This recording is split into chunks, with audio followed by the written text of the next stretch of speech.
I am analyzing the Kardashian pedigree for the trait of widow's peak.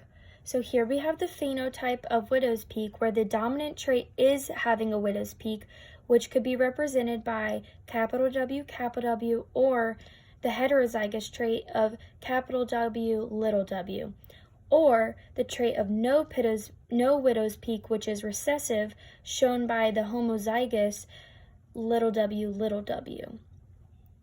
So my first example of a mode of inheritance is X-linked recessive. This is shown through an unaffected daughter to an unaffected daughter to an affected son. So here we have Kris Jenner, who is the unaffected female, passing down to her daughter, who is still unaffected, passing down to her son, who is affected. Next, we have Y-linked. Y-linked is when all male offspring of an affected male are affected. So here we have Kanye West, who is an affected male, passing down to all of his male offspring. Saint and Song. As you can see, his two daughters are not affected. The next mode of inheritance is X-linked dominant.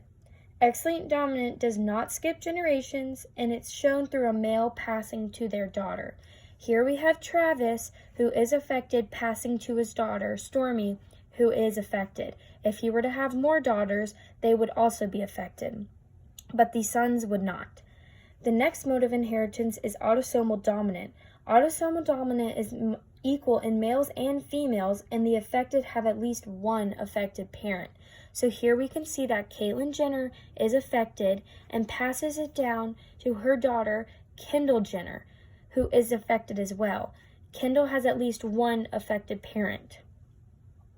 Lastly, the last mode of inheritance is autosomal recessive, which is equal in male and females and tends to skip generations. So here we see Robert Kardashian is an affected male, and he passes it down to his granddaughter, who is the daughter of his daughter, who is affected.